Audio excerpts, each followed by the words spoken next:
All right, sports fans, the NFL has a huge problem, and this problem could literally lead them down the path of bankruptcy. And this problem stems from a jury in Los Angeles awarding victims of their predatory antitrust behavior with their Sunday ticket pricing, awarding the victims of that said pricing $4.7 billion in damages that the NFL may have to pay. And in fact, if this goes into federal court, that could be multiplied to $14.9 billion.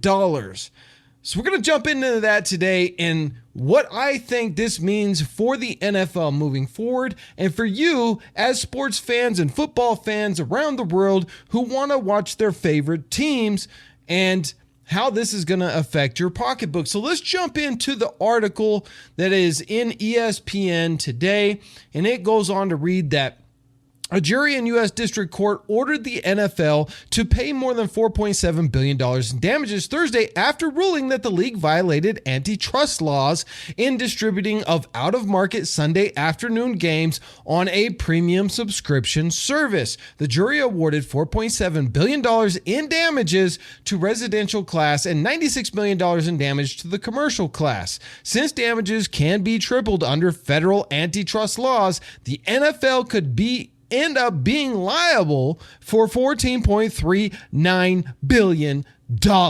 That's a lot of coinage. The lawsuit covered 2.4 million residential subscribers and 48,000 businesses in the United States who paid for the package out-of-market games from 2011 until the 2022 season on DirecTV. The lawsuit claimed that the league broke antitrust laws by selling its package of Sunday games at an inflated price. The subscribers also say the league restricted competition of offering Sunday ticket only to one satellite provider, i.e. DirecTV. The NFL said in a statement that it will appeal the verdict. Of course they will, because they got like 1,000 attorneys on staff and your money to burn it.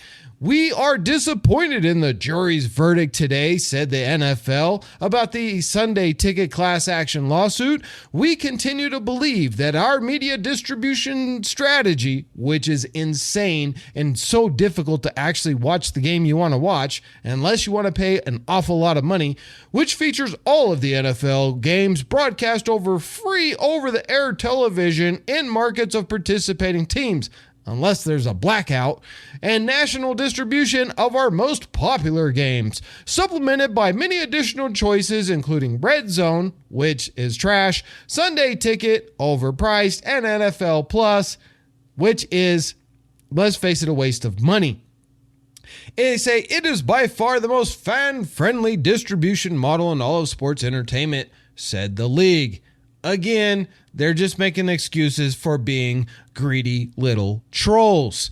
We will certainly contest this decision as we believe the class action claims in this case are baseless and without merit. I don't know, maybe the merit being the fact that you overcharge people to watch a football game and then you allow blackouts in local districts unless the owner of that team is satisfied with the attendance at the game of overpriced tickets to go to the game.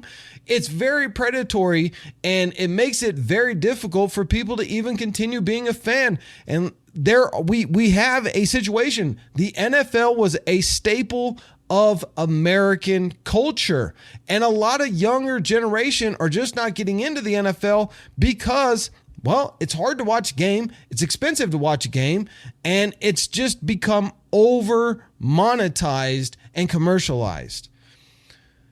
Should the NFL end up paying damages, it could cost each of the 32 teams approximately $449.6 million. The trial lasted 3 weeks and featured testimony from NFL Commissioner Roger Goodell, or Roger He Lies, and Dallas Cowboys owner, the corpse, Jerry Jones. Justice was done. The verdict upholds the protection for the consumers in our class. It was a great day for consumers, plaintiff's attorney Bill Carmody said.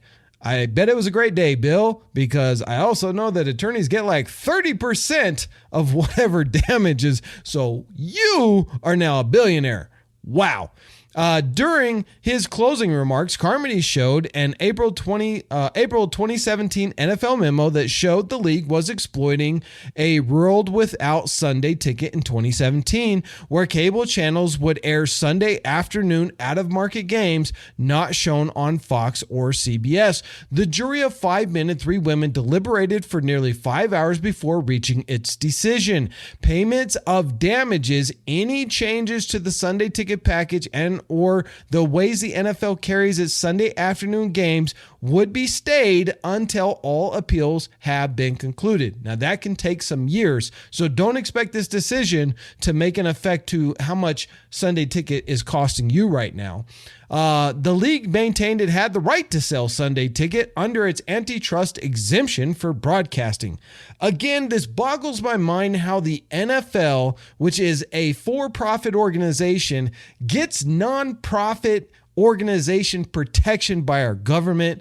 It is absolutely insane. I think that needs to be stripped away in order for abuses like this to stop happening. Other professional sports leagues were also keeping a close eye on this case since they also offer out-of-market packages. A major difference, though, is that the MLB, the NBA, and the NHL market their packages on multiple distributors and share a revenue per subscriber instead of receiving an outright fee. DirecTV had Sunday Ticket from 1994 until 2022. The league signed a 7-year deal with Google's YouTube TV that began in the 2023 season. The lawsuit was originally filed in 2015 by Mucky Duck Sports Bar in San Francisco, but was dismissed in 2017. 2 years later, the Ninth Circuit, which has jurisdiction over California and 8 other states, reinstated the case. Gutierrez ruled last year the case could proceed as a class action. So again, the NFL could be on the hook here for up to $15 billion in each individual team, almost $500 million each. This could certainly hurt some of the less revenue generating teams out there. Like, I don't know, the Raiders used to be, but now we're getting a lot more. That's my team. And other smaller market teams, even the Green Bay Packers. This could really hurt them. But let's go ahead and take a look at the NFL as a whole. Now, they don't disclose, and again, they're a tax-exempt organization that doesn't have to disclose how much money they make.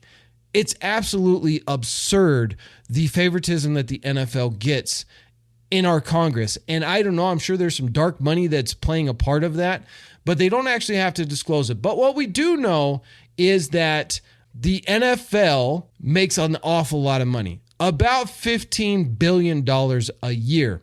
So I did a little bit of research, and let's check it out. The exact net profit for the NFL for the year, well, let's put this. In 2022, the NFL made $18.6 billion in revenue. Now, revenue is not profit. It is the total amount generated from all of the sales of the tickets to the game, all of their sponsorships, advertising, merchandise, clothing, all of that type of stuff in one. That's your revenue. It's not your net profit.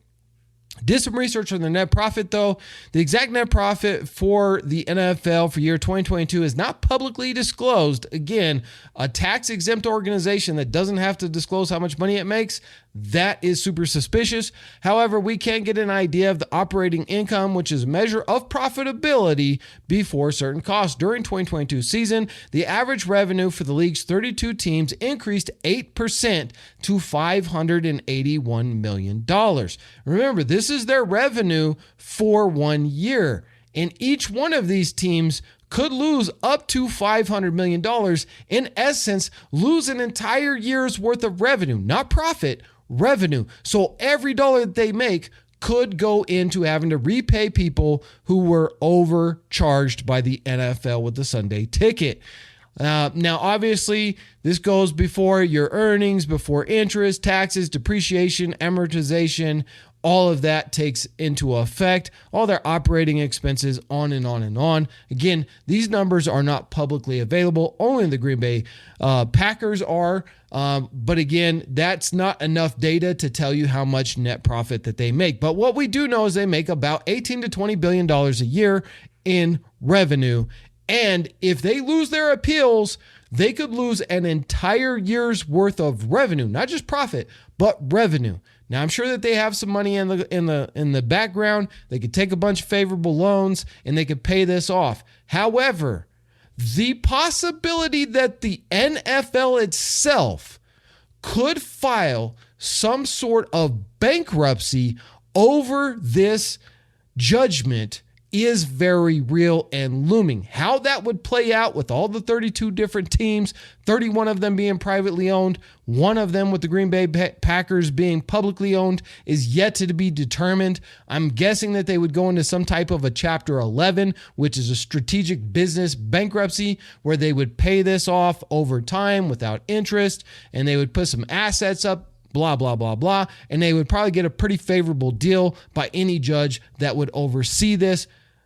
But the fact that the NFL finally got slapped in the face for all of the shady business that has been happening for many, many years, especially under the current Roger Goodell, head of the NFL, is something to celebrate as fans of the NFL, because this is a game that we love and we pay our hard-earned money, and we should not be getting taken advantage of. Drop a comment down below. Do you agree that the NFL should have to pay back people who were overcharged, or do you think that the NFL here is in the right? I want to hear your comments, and make sure you hit that subscribe button and like this video. It really helps out the algorithm and keeps us making videos like this just for you.